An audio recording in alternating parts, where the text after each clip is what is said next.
देवादिदेव 1008 पार्श्वनाथ भगवान की जय जय जय। वर्ण संस्कृति के उन्नायक प्रातः स्मरणीय आचार्य भगवंत विद्यासागर जी महामुनिराज की जय जय जय।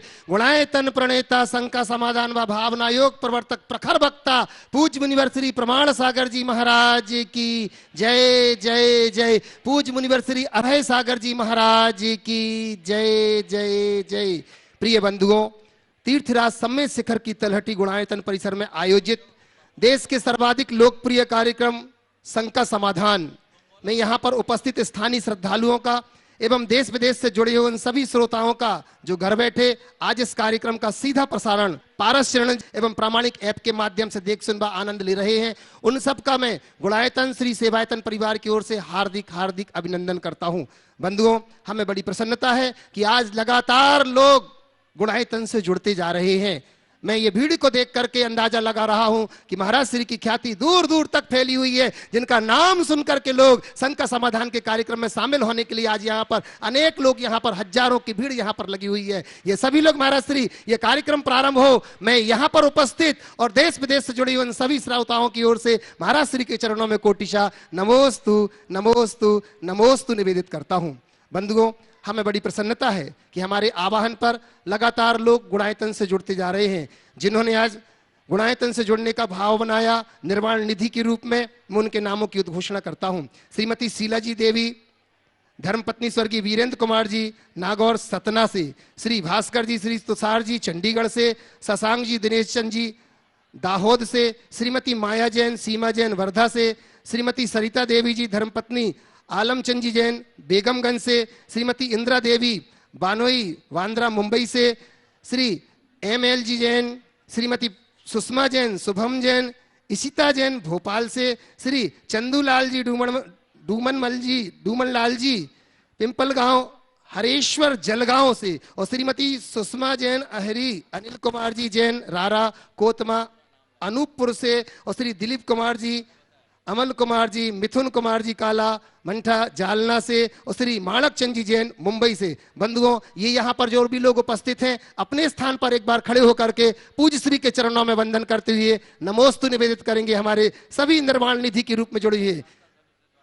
एक बार मैं सभी यहाँ पर उपस्थित और बाहर के लोग भी करतल ध्वनि से इनका अभिनंदन करें जो आज हमारे इस गुणायतन से निर्वाण निधि के रूप में जुड़े हुए हैं। बंधुओं, वहीं मैं उन्हें आज बुलाता हूं जो निर्वाण मित्र के रूप में जुड़े हुए हैं गुणायतन से, उनके नामों की उद्घोषणा करता हूं, वो यहाँ आए और उनका अभिनंदन करने के लिए हमारे बीच में हमारे गुणायतन का परिवार यहाँ पर उपस्थित है। मैं निवेदन करूंगा, सुनील जी CFO यहाँ पर उपस्थित है। मैं सबसे पहले आवाज दे रहा हूँ श्रीमान संतोष जी तिवारी, श्रीमती स्वीटी जैन, प्रमोद जी जैन, सुषमा जैन, प्रभात जी जैन, सनिया, रश्मि केरी, समस्त श्री आर्या जैन भोपाल से ये परिवार यहाँ पर है, RK जैन साहब, कैलाश जी। निवेदन कर रहा हूँ कि आप सभी लोग मंच के ऊपर आए और पूज्य श्री के चरणों में वंदन करके आशीर्वाद प्राप्त करेंगे। इनका अभिनंदन करने के लिए हमारे बीच में सुनील जी गुणायतन के CFO मैं निवेदन करता हूं कि आइएगा।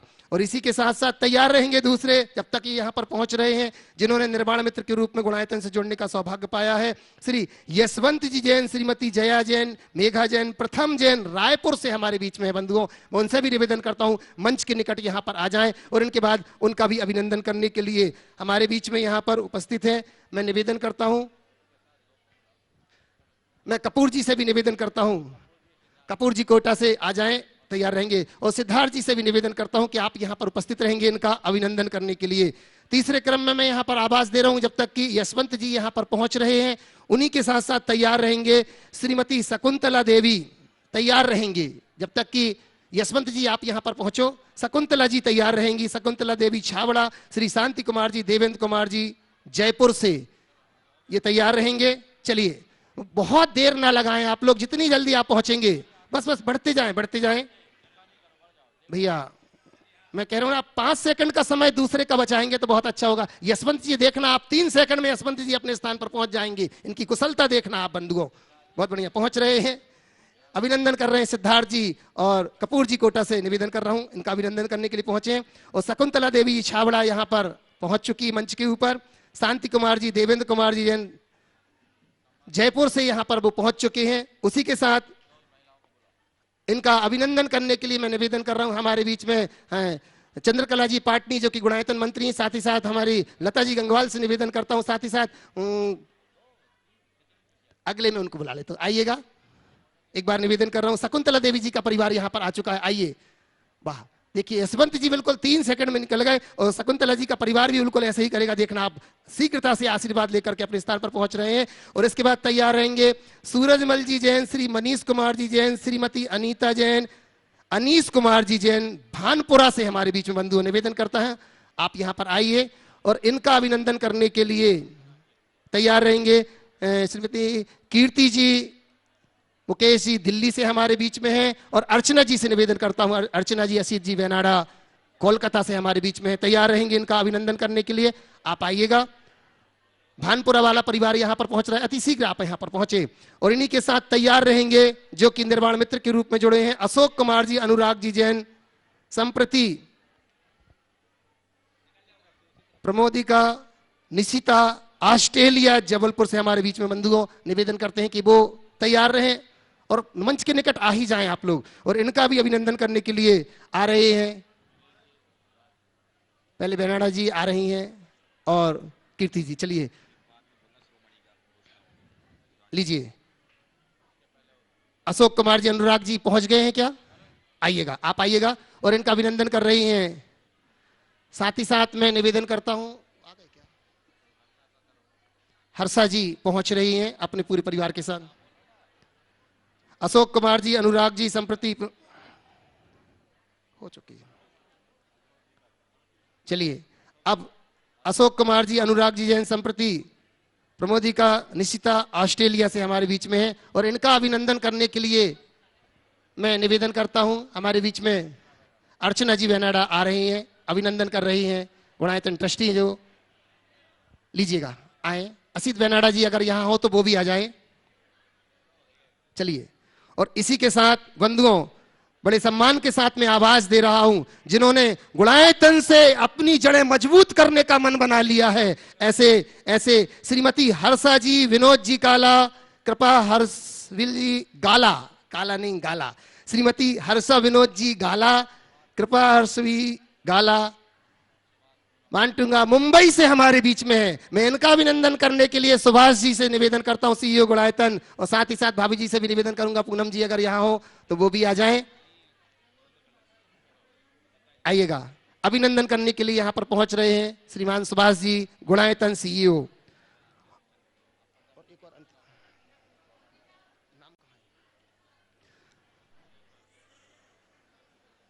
और बंधुओं, आज हमें बड़ी प्रसन्नता है कि गुणायतन में जिन्होंने अपनी जड़ों को एकदम मजबूत कर लिया है, गुणायतन से जुड़ गए हैं, जो कि जिनकी सुबह भी घोषणा हो चुकी थी, मुंबई से हमारे बीच में जो कि अभी वंदना करके महाराज श्री का आशीर्वाद लेकर के पहुंचे हैं, पदम कुमार जी, शशि जी सलोनी जी, अभिनव जी सलोनी सोनी, अपूर्व जी, अनुश्री जी, अनाहत जी, कमल कुमार जी, सुशील कुमार जी, मुंबई से जोरदार ताली बजाकर हम इनका अभिनंदन करते हैं, जो कि शिरोमणि संरक्षक के रूप में बंधुओं गुणायतन से जुड़े हुए हैं। जोरदार ताली बजाकर उनका अभिनंदन करते हैं।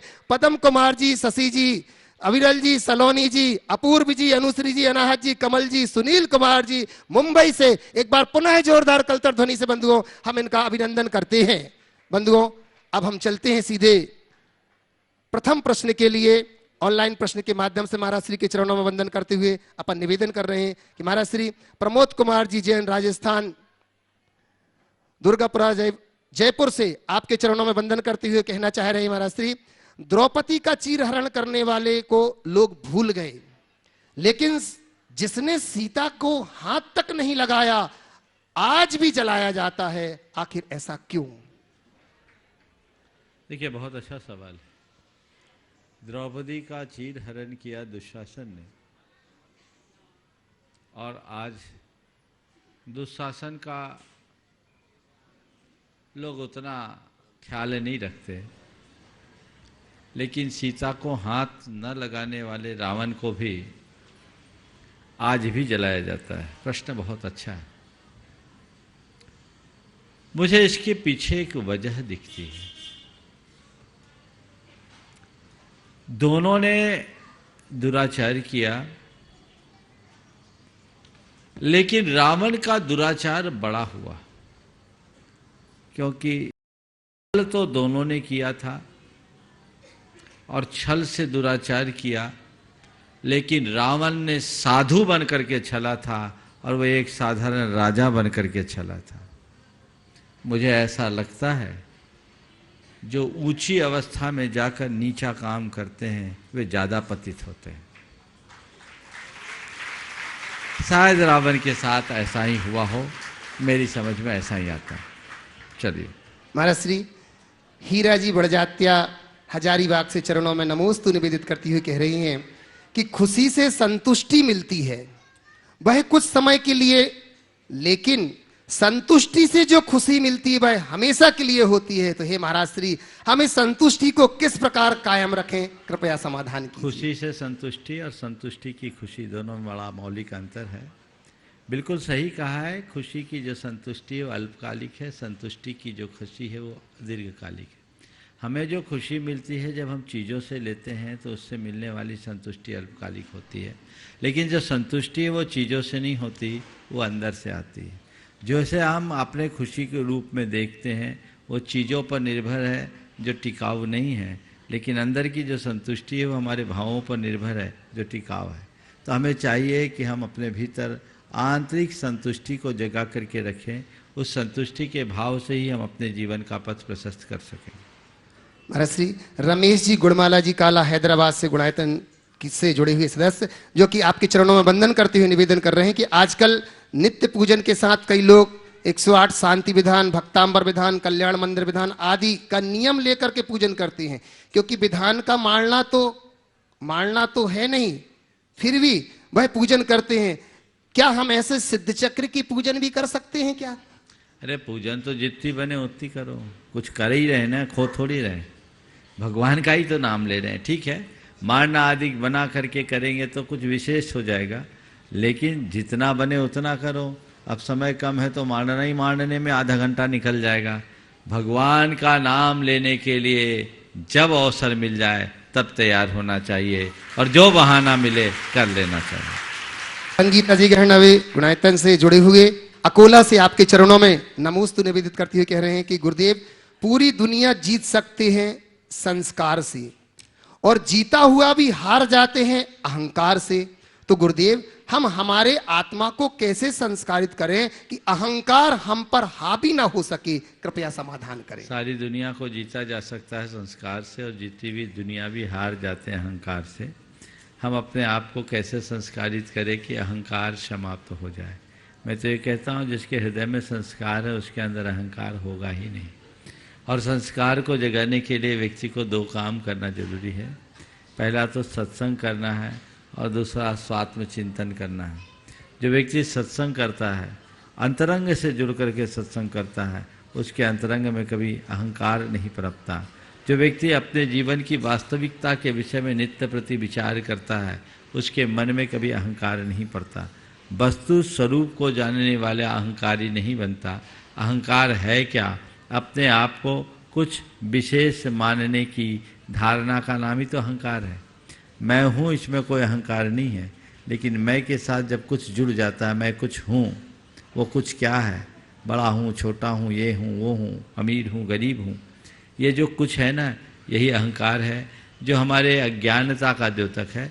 जब मनुष्य इस अज्ञानता से मुक्त हो जाता है तभी अपने जीवन को उस ऊंचाई तक पहुंचाने में समर्थ हो पाता है।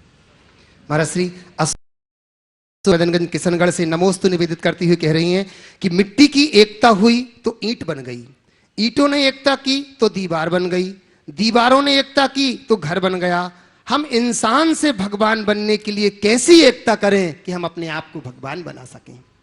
मुश्किल तो यही है कि मिट्टी, ईंट, दीवार हमें दिखती है और हम उन्हें जोड़ने में तत्परता भी दिखाते हैं। जिस दिन मिट्टी, ईंट और दीवार की तरह हमें आत्मा का अस्तित्व दिखने लगे, उसका आभास होने लगे, दिल से दिल जुड़ेंगे और हम अपने जीवन का पथ प्रशस्त करने में समर्थ हो जाएंगे। हमारे साथ मुश्किल ये है, हमें व्यक्ति दिल दिखता है, उसके भीतर का परमात्मा नहीं दिखता।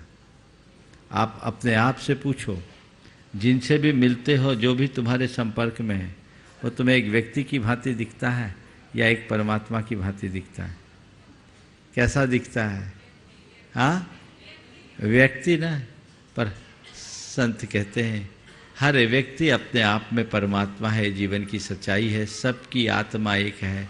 और जब ये भावना हमारे हृदय में आ जाएगी तो हमें भगवान होने में विलंब कहाँ होगा। ये हमारा मोह है जो हमें अपने और पराये में भेद डालता है, मेरा तेरा कराता है, अच्छा बुरा कराता है, इष्ट अनिष्ट संकल्प विकल्प कराता है। जो इस मोह पर विजय प्राप्त कर लेते हैं उनके साथ ऐसा कुछ नहीं होता। तत्व ज्ञान पाएं, जीवन के वस्तु के स्वरूप को जाने तो ये सारी दुविधाएं दूर हो सकती। महाराज श्री श्रेयांश पारुल जी लंदन से, आज उनका जन्मदिन है, आपसे आशीर्वाद चाहती है, निवेदन कर रहे हैं और पूछ रहे हैं कि महाराज श्री जन्मदिन को हम जन्म कल्याणक के रूप में बदल सकें, विदेश में रह करके भी हैं, ऐसा क्या काम करें? अभी वो विधान कर ही रहे चूंकि दिन है वहां पर। जन्म कल्याण में बदल सके इसके लिए हम क्या करें? मैं तो इतना ही कहता हूँ, जन्म लिया है, कल्याण का रास्ता पकड़ लो, अभी कल्याण करोगे तब जन्म कल्याण होगा। चलिए। गुरुवर चर्या से चर्चित थे आज हर गली गली, चरण पखारू गुरुवर आपकी हर घड़ी घड़ी। गुरुवर मेरा प्रश्न है, गृहस्थ जीवन में अपने कर्तव्यों का निर्वाह करते हुए मैं अपने निज में कैसे पहुंचूं? गृहस्थ जीवन में अपने कर्तव्यों का निर्वाह करते हुए निज में कैसे पहुंचूं? देखिए, निज में पहुंचना हमारा मूल लक्ष्य है, पर बड़ा कठिन है। निज में वही पहुंच सकता है जो पर से विमुख हो। पर गृहस्थी है, घर परिवार से लेकर पूरा संसार है और उसमें व्यक्ति कहीं ना कहीं जुड़ा ही रहता है। तो जब तक हम पर के साथ नाता बनाए हुए हैं तब तक निज में रमने की बात कहाँ। पर में तत्पर रहने वाला निज में नहीं रम सकता। निज में रमने के लिए पर से विमुख होना जरूरी है। तो फिर महाराज मैं क्या करूं? गृहस्थों के लिए कहा गया है कि तुम निज में रम पाओ न रम पाओ कोई चिंता नहीं, लेकिन जब तक निज में न रम पाओ तब तक उनके संपर्क में बने रहो जो निज में रमे हुए हो, तो तुम्हें आनंद आएगा। गृहस्थों के लिए यही धर्म है। और आचार्य जयसेन ने एक बहुत सुंदर उदाहरण दिया। उन्होंने लिखा, बड़ा व्यवहारिक उदाहरण है, आप लोगों को पसंद आएगा। जैसे किसी व्यक्ति का विवाह उसके किसी दूर देश में हुआ और कोई व्यक्ति वहां से लौट कर आया, खुद वो जा नहीं पा रहा, कम्युनिकेशन का कोई साधन नहीं। आज के युग में नहीं, पुराने युग में तो कम्युनिकेशन था नहीं, अब तो सारी दुनिया मुट्ठी में आ गई। लेकिन अगर ऐसा कोई हो, मान लीजिए अमेरिका में किसी की धर्मपत्नी हो और वो यहाँ हो, कोई बातचीत नहीं हो पा रही है, मिलना नहीं हो पा रहा है, कोई संवाद नहीं जुड़ रहा है, और वहां से कोई व्यक्ति उससे मिलकर आया हो,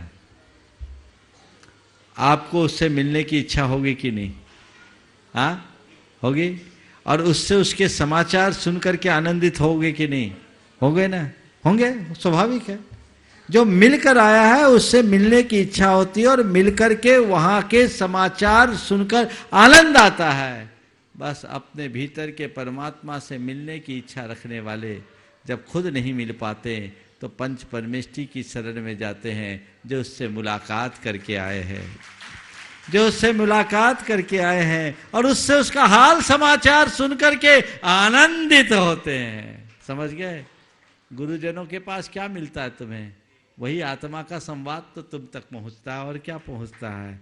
जो उससे सीधा संबंध बनाते हैं वही संवाद हमें सुनाते हैं और वो हमें आनंदित करता है। तो गृहस्थ अवस्था में देव गुरु शास्त्र की सेवा करो, अशुभ से बचो, शुभ में रमो और धीरे धीरे शुद्ध को अपना ध्येय बनाओ। जब तक दंड फंद में लगे हो तब तक निज आत्म में रमना संभव नहीं है। इसलिए भूमिका अनुरूप धर्म ध्यान होता है और हमें उसी अनुरूप चलना चाहिए। स्नेहिल जैन भोपाल से और तैयार रहेंगे जीतमल जी जैन बाड़ी से। नमोस्तु महाराज जी। महाराज जी, जीवन का सबसे बड़ा रोग क्या कहेंगे लोग, इस रोग से कैसे बचा जाए, क्योंकि जीवन में कुछ भी हम करने जाते हैं तो हमारे मन में यही सवाल आता है, इस रोग का सामना करना पड़ता है कि जीवन का सबसे बड़ा रोग क्या कहेंगे लोग, समाधान कीजिए। बहुत सुंदर। जीवन का सबसे बड़ा रोग क्या कहेंगे लोग। एक बात और मैं कहता हूं, लोग क्या कहेंगे ये तो विचार आता है, पर कभी ये विचार किया कि भगवान क्या कहेंगे? बोलो, कभी आया? नहीं। समझ गए? तो बस मैं एक वाक्य में तुम्हारे प्रश्न का उत्तर देता हूं। लोग क्या कहेंगे ये आज का फैशन है, और भगवान क्या कहेंगे ये हमारा धर्म है। धर्म को ध्यान में रख करके चलो, लोग सामने नहीं आएंगे। हमने अगर अपनी मर्यादा का पालन करते हुए कोई कार्य किया है तो हमें लोगों की कोई चिंता करने की जरूरत नहीं है। लोग की चिंता वही करते हैं जो अंदर से कमजोर होते हैं। अंदर से मजबूत बनो, हमें कुछ नहीं होगा। ये रोग है और हमें इस रोग से बाहर निकलना है। सोच समझ के काम करो, आत्मसंतुष्टि के साथ काम करो, मर्यादाओं के मध्य रहते हुए काम करो, तो ये रोग हम पर कभी भी हावी नहीं होगा। नमोस्तु महाराज। जीतमल जी जैन बाड़ियों तैयार रहेंगे। यशवंत जी जैन, डीडी नगर, रायपुर। महाराज श्री के श्री चरणों में नमोस्तु नमोस्तु नमोस्तु। महाराज श्री, अशुभ का समय जितना टाला जाए उतना ही शुभ होता है। तो मुनिश्री, हम परिवार सहित तीर्थ यात्रा वगैरह करते हैं, तो क्या हमारा अशुभ समय कट रहा है या नहीं? क्योंकि जब भी हम अपने बच्चों से तीर्थ यात्रा की बात करते हैं तो वह चुप रह जाते हैं, और पिकनिक स्पॉट की बात करते हैं तो वह राजी खुशी से रजामंद हो जाते हैं। ऐसा क्या हमारा ये अशुभ समय है क्या नहीं? महाराज जी देखिए, अशुभ समय जितनी देर के लिए टले उतना ही अच्छा है। ये जो आपने संदेश पढ़ करके यहाँ सवाल उठाए, उसके आशय को समझो। जब भी कोई अशुभ काम आए, अशुभ निमित्त आए या अशुभ काल आए, दिख रहा है परिस्थितियां में, उसको जितना बन सके टालो, अवॉइड करो, और शुभ को जितनी जल्दी अपना सको अपना लो। तो बुरा कर्म करने का जब भी निमित्त आए उसे टालने की कोशिश करो, वो तुम्हारे लिए शुभ होगा।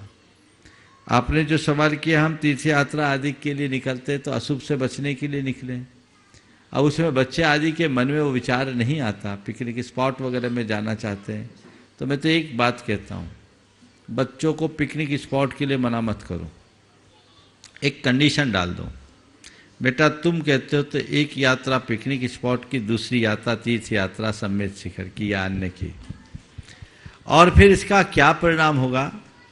एक दो बार वो शिखर जी आ जाएंगे ना, तो कहेंगे पापा कहीं नहीं जाना, हमको शिखर जी जाना है, और अपने आप उनमें बदलाव आएगा। और ये प्रयास करना चाहिए। यशवंत जी जैन, डीडी नगर, रायपुर से वो तैयार रहेंगे। नेहा चौरे, महाराष्ट्र से, भावना योग के बारे में अपनी बात रखेंगे। महाराज जी, एक छोटा सा प्रश्न मेरा है। एक को बुलाया, एक तो हाँ दीजिए, बाजू वाले को, बाजू वाले को दीजिए जिनको बुलाया। यशवंत जी। मुर्दे के चरणों में शश्वत वंदन।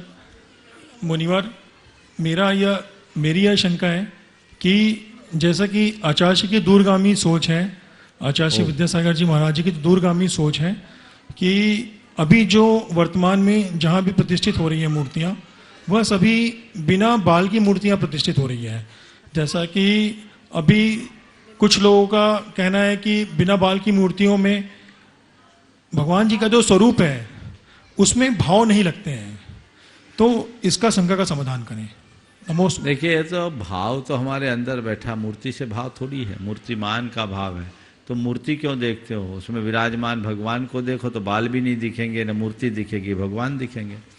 और तुम मूर्ति को देखोगे, मूर्ति के रूप सौंदर्य को देखोगे तो तुम्हारे भाव मूर्ति तक ही है, तो भाव लग करके भी उसका कोई प्रभाव नहीं होगा।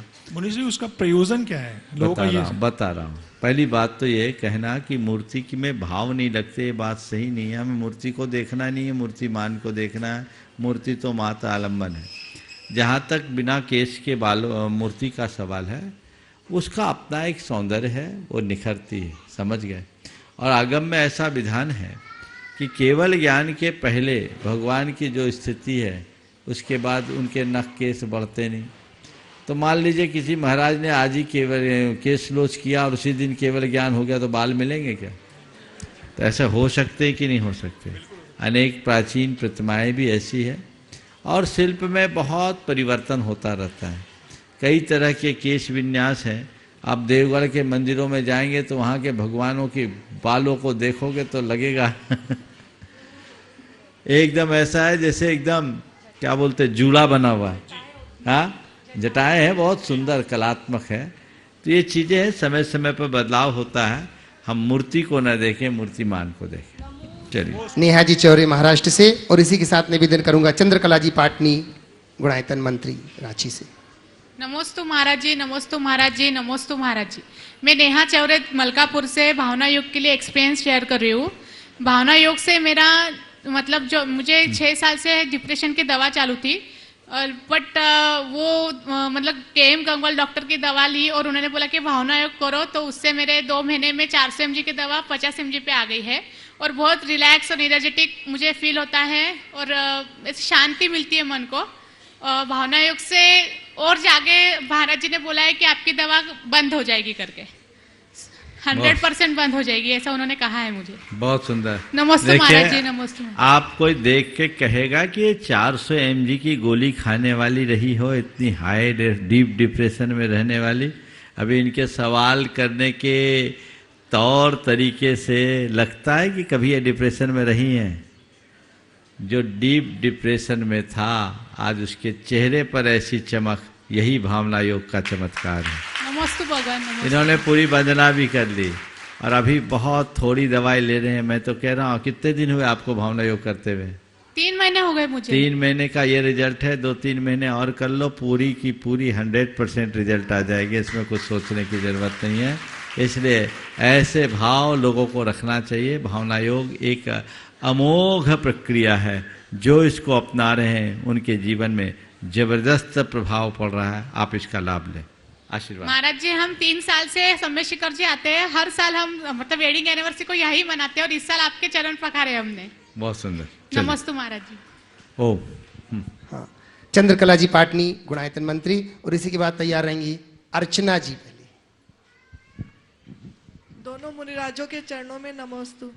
महाराज श्री, कुछ लोग कहते हैं कि मृत्यु का विचार करना नकारात्मकता है, तो ये क्या सही है? मृत्यु का विचार करना, देखो बात सही है। मृत्यु का विचार करना नकारात्मकता। एक बार मुझसे भी किसी ने पूछा था, बहुत पुरानी बात है। एक पत्रकार ने पूछा कि महाराज जी, आप लोग मृत्यु की बातें करके पूरी संसार को जीवन के प्रति नकारात्मक नहीं बना देते? मैंने कहा नहीं, समझने में चूक है। मृत्यु का संदेश जीवन के प्रति नकारात्मक होना नहीं, मृत्यु के संदेश को पाने का मतलब जीवन का अभिनंदन करना है। मृत्यु के बारे में जो आप लोगों को बोला जाता है, भैया जीवन का कोई भरोसा नहीं, कब हम चले जाएं कोई पता नहीं, इसका मतलब ये नहीं कि तुम जीवन से हताश होकर के बैठ जाओ, अपितु इसे समझते हुए अपने जीवन के प्रति पूर्ण उल्लास रखो। मेरे पास थोड़ा सा जीवन है और इस थोड़े से जीवन में मुझे वह कर लेना है जो मेरे लिए करनी है। आप लोग पेपर देते हो, पेपर देते समय घंटी बजती कि नहीं बजती? क्यों बजती है? समय बताने के लिए कि आपको उठा के भगाने के लिए? और समय पूर्ण होने के पहले से घंटियां बजती, फर्स्ट बेल बजी, सेकेंड बेल बजी, थर्ड बेल बजी। उसका उद्देश्य क्या? आपको डराना या आपको जगाना? क्या उद्देश्य है? बोलो जोर से। जगाना है ना। वो नकारात्मक है या सकारात्मक? सकारात्मक है ना। बस ऐसे ही जब तुम्हें एक कहा जाता है जीवन का कोई भरोसा नहीं, कभी भी मृत्यु आ सकती है, तो ये समझ लेना घंटी बजाई जा रही है। वो काल कभी भी आ सकता है। तैयार हो जाओ और तुम कहो आई एम रेडी, आ जाओ, स्वागत के लिए तत्पर है। हम मृत्यु तक पहुंचने से पहले अपने जीवन का सत्कार करने के लिए तत्पर हो जाएं, ये समझना चाहिए। मृत्यु के विषय में बताने का मतलब ये कतई नहीं, जैसा मैंने कहा कि जीवन के प्रति हताश होने के लिए मृत्यु का संदेश नहीं, जीवन के प्रति उल्लास जगाने के लिए मृत्यु का संदेश। अर्चना आसिफ जी बेनाडा, और इसी के साथ तैयार रहेंगे नेहा जैन कोटा से। नमस्ते महाराज जी। महाराज जी सवाल बहुत महाराज जी, कभी कभी मैं ये सोचती हूँ कि आपने पूर्व भाव में ऐसा क्या किया कि आपको नाम कर्म की प्रशस्त प्रकृतियाँ, ज्ञान का क्षोभक्षम, तीव्र बुद्धि, प्रज्ञावान, मनीषी, फिर छोटी उम्र में वैराग्य, फिर आचार्य महाराज जी जैसे गुरुवर, गुणायतन जैसा सोच। महाराज जी ऐसा हम लोग भी क्या करें कि हम लोग भी ऐसे। देखो, आपने पूछा पूर्व जन्म में आपने क्या किया। अब पूर्व जन्म में मैंने क्या किया इसका तो मुझे पता नहीं है। आप लोगों को कुछ पता हो तो बता देना। पर पूर्व जन्म में मैंने क्या किया इसका मुझे कोई पता नहीं, पर इस जीवन में मैंने जो कुछ किया उसका मुझे पता है और वही मैं कर रहा हूं। गुरुओं को अपने आप को समर्पित किया, उनने मुझे आकार दे दिया और आज मैं आगे बढ़ रहा हूं। मैं सभी से कहूंगा, पूर्व जन्म के भरोसे मत बैठो, वर्तमान के संकल्प को जगाओ और आगे बढ़ो। मैंने अतीत में क्या किया नहीं किया कोई पता नहीं। अगर अतीत में जाओ तो सबका अतीत काला है। महाराज जी हम लोग को भी तो वही तो बता रहा हूं ना, हो सकता है तुम आज जो कर रहे हो हम थोड़ा पहले कर आए, और आज जो हम कर रहे हैं कल तुम्हें करना हो। एक दिन मैंने एक बात कही थी, हर अपराधी का एक अतीत होता है, हर संत का एक अतीत होता है और हर अपराधी का एक भविष्य। समझ गए? मैं दोहरा रहा हूं, हर संत का एक अतीत होता है, हर अपराधी का एक भविष्य। आज जो संत है अतीत में वो अपराधी रहा होगा, और आज जो अपराधी है भविष्य में संत भी हो सकता है। इसलिए इन बातों में मत रहो। और एक बात बताऊं, ये जितनी भी चीजें हम अपने जीवन की उपलब्धि के रूप में देखते हैं ये जड़ है। ये बहुत इनसे प्रभावित होने की जरूरत नहीं है। ऐसी उपलब्धियां तो हमने अनंतों बार की है। चक्रवर्तियों जैसा वैभव भी इस जीव ने अनंत बार पाया और छोड़ा है। इसलिए उस पर मुग्ध मत हो। असल उपलब्धि तो बोधि है, रत्नत्रय की प्राप्ति है, तो जीवन के समग्रता को जानने का भाव है। वो जिसे हो गया वो तर गया। तुम लोग कहते हो और कुछ नहीं, कम से कम अपनी आत्मा की शुद्ध तो आ गई, समझ आ गई, इसी में बेड़ा पार है। समझ गए? इसलिए हमेशा हमें धर्म के वास्तविक स्वरूप को समझते हुए उसे आत्मसात करने का भाव रखना चाहिए। और यदि उसे हम आत्मसात करते हैं तो निश्चित वह हमारे जीवन की बेहतरी का आधार बने। नीचे खड़े होकर के एक साथ खड़े हो जाएंगे। हाँ, बोलो। नमस्ते महाराज जी। नमस्ते महाराज जी। मेरा ये प्रश्न है, सूरजमुखी हमेशा हाँ बोलो। सूरजमुखी सूर्य के अनुसार खिलता और मुरझाता है और गुलाब हमेशा प्रसन्न रहता है, तो हम ऐसा क्या करें कि हम सूरजमुखी बने और ना कि गुलाब? सूरजमुखी फूल सूरज की तरफ घूमकर मुस्कुराता है। हम गुलाब बने ना कि सूरजमुखी? नहीं, मैं तो कहता हूँ सूरजमुखी ही बनो। सुनो, गुलाब और सूरजमुखी में एक अंतर है। गुलाब खिला रहता है, सदाबहार रहता है, अच्छी बात है, लेकिन प्रकृति कभी सदाबहार नहीं होती। इसलिए हम गुलाब जैसा बने शायद ये हमारे लिए संभव नहीं है। पर सूरजमुखी बनना सरल है। सूरजमुखी बनने का मतलब परिस्थितियों के अनुरूप अपने आप को ढालना। तो हम गुलाब भले न बन पाए, पर यदि सूरजमुखी भी बन जाते हैं तो हर परिस्थिति में अपने आप को ढालने में समर्थ हो सकते हैं और हर परिस्थिति में गुलाब जैसे खिले रहने की क्षमता प्राप्त कर सकते हैं। समझ गए? इसलिए गुलाब बनने की कोशिश करने की जगह अगर सूरजमुखी भी बन गए तो बहुत अच्छा है। लेकिन क्या करें, लोग सूरजमुखी भी नहीं बनते और गुलाब भी नहीं बनते, कमल बनते हैं। सूरज उगा तो खिल जाते हैं, अस्त हो जाए तो मुरझा जाते हैं। तो कमल मत बनो, गुलाब बनो ना बनो, सूरजमुखी बनो, जो हर हाल में मस्त रहने की कला सिखाता है। हीरामणि जी, विजय जी कासलीवाल, कांति लोकपाल जी महितपुर से जो कि संघ लेकर के आए हैं, प्रश्न रखेंगे उसके साथ तैयार रहेंगी। तोसी अमित जी खोरई से प्रतिभा स्थली की बिटिया। ओ पूरा ग्रुप। गुरुदेव के चरणों में महितपुर श्री संघ की ओर से नमोस्तु नमोस्तु नमोस्तु। गुरुदेव, हमारी जिज्ञासा यह है कि आजकल जिनेंद्र भगवान को बाबा शब्द से संबोधित किया जाता है, तो जैन धर्म में बाबा शब्द का क्या औचित्य है और ये बाबा शब्द लगाना सही है या गलत, इसके बारे में हमारी मार्गदर्शन दीजिए। देखिए, बाबा का अर्थ क्या है? बा है ना, बा का अर्थ होता है श्रेष्ठ, और बाबा का मतलब श्रेष्ठों में श्रेष्ठ। तो भगवान श्रेष्ठ हैं कि नहीं? और वो श्रेष्ठों में श्रेष्ठ हैं, तो बाबा कहने में क्या बुराई है? बोलो बोलो, बाबा कहने में बुराई है क्या? नहीं, बाबा कहने में कोई बुराई नहीं है, पर जैसे बहुत से शब्द अपन बाबा। अरे सुनो तो, भगवान को हम परम पिता परमेश्वर कहते हैं, अपने पिता के पिता को भी बाबा कहते हैं। तो अगर हमने परम पिता बोल दिए और बाबा कह दिए तो क्या बुराई है? बिल्कुल नहीं। हाँ, आप अपने बाबा को बाबा बोलते हो और भगवान को बाबा बोलते हो, क्या एक भाव रहते हैं? नहीं। अंतर रहता है? नहीं। क्यों रहता है? अंतर समझ में आ रहे ना? बिल्कुल। शब्द कुछ भी बोलो, मैं तो आपको एक उदाहरण देता हूं। आप अपनी माँ को माता बोलते हो और माँ की हम उम्र किसी दूसरी महिला को माता बोलते हो, दोनों में एक सा भाव होता है क्या? नहीं होता। क्या अंतर है? बोलो। बहुत अंतर है। माइक पे बोलो। बहुत अंतर है ना? बिल्कुल।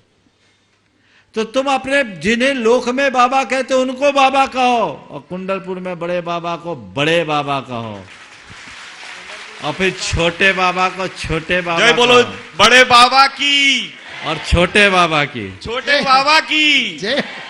अंतर आया ना? आया। पूरा का पूरा वाइब्रेशन चेंज हो जाता है। समझ गए?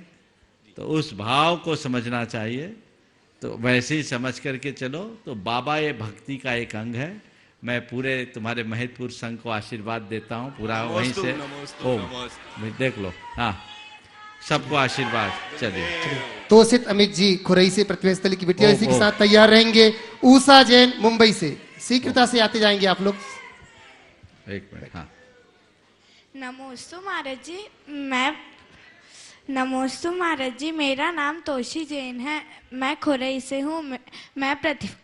मैं प्रतिभा स्थली की छात्र हूँ महाराज जी। मेरा ये प्रश्न है, मैं अपने जीवन में ऐसा क्या करूं कि मैं धर्म और परिवार का नाम रोशन कर सकूं? ऐसा क्या करूं कि धर्म और परिवार का नाम रोशन कर सकूं? बस एक बात तय कर लो, अभी मैं एक अच्छी कन्या हूं, कल मैं एक आदर्श नारी बनूंगी, तो धर्म का, परिवार का, सबका नाम रोशन होगा। समझ गए? ऊषा जी मुंबई से तैयार रहेंगी। अर्चना जैन इंदौर से। जल्दी नहीं है। अर्चना जैन मुंबई से। सुभाष जी गंगवाल नांदगांव महाराष्ट्र से। जल्दी, अति शीघ्र पहुंचे।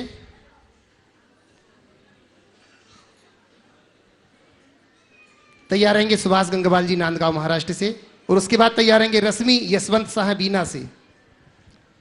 ओ बहन जल्दी आओ।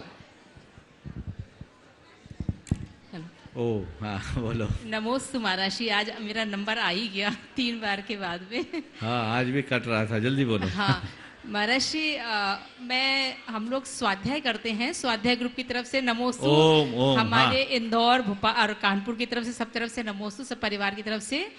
और महाराज जी, हमारे जो स्वाध्याय में बच्चे हैं, हमारे घर के ही बच्चे हैं, उनका प्रश्न है कि जब उनको हमने कहा कि हम तुम्हें जैन दर्शन के बारे में पढ़ाते हैं, समझाते हैं, कुछ तो सुनो, तो उनका पहले बोले, बुआ आप हमको ये बताइए कि जैन दर्शन में जो हमने पढ़ा है कि मानव पहले बंदर था और उससे वो बढ़ते बढ़ते मानव में आया है, जैन दर्शन में ऐसा नहीं बताते हैं, तो हम ये कैसे माने कि जो जैन दर्शन में कहा है वो सही है, हमारा साइंस सही नहीं? हम उनको ये भी मान सकते हैं वो भी किसी व्यक्ति ने कहा है।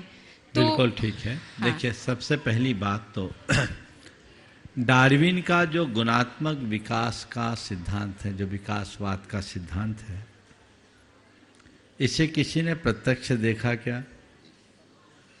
नहीं महर्षि।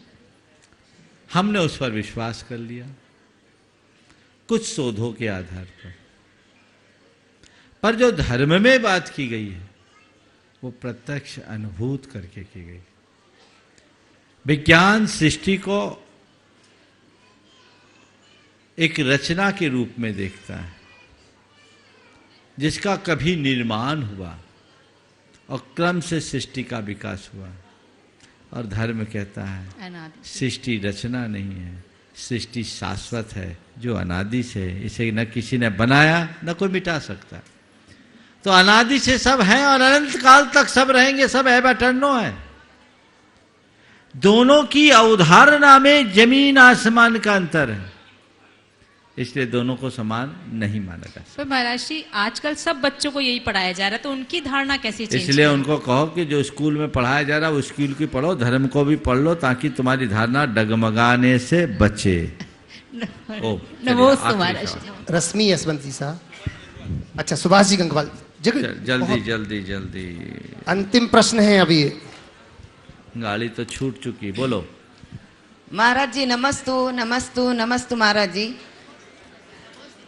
जब बच्चे को माँ बाप की जरूरत होती है तो पास में आते, और जब माँ बाप को बच्चों की जरूरत होती है तब क्यों नहीं आते?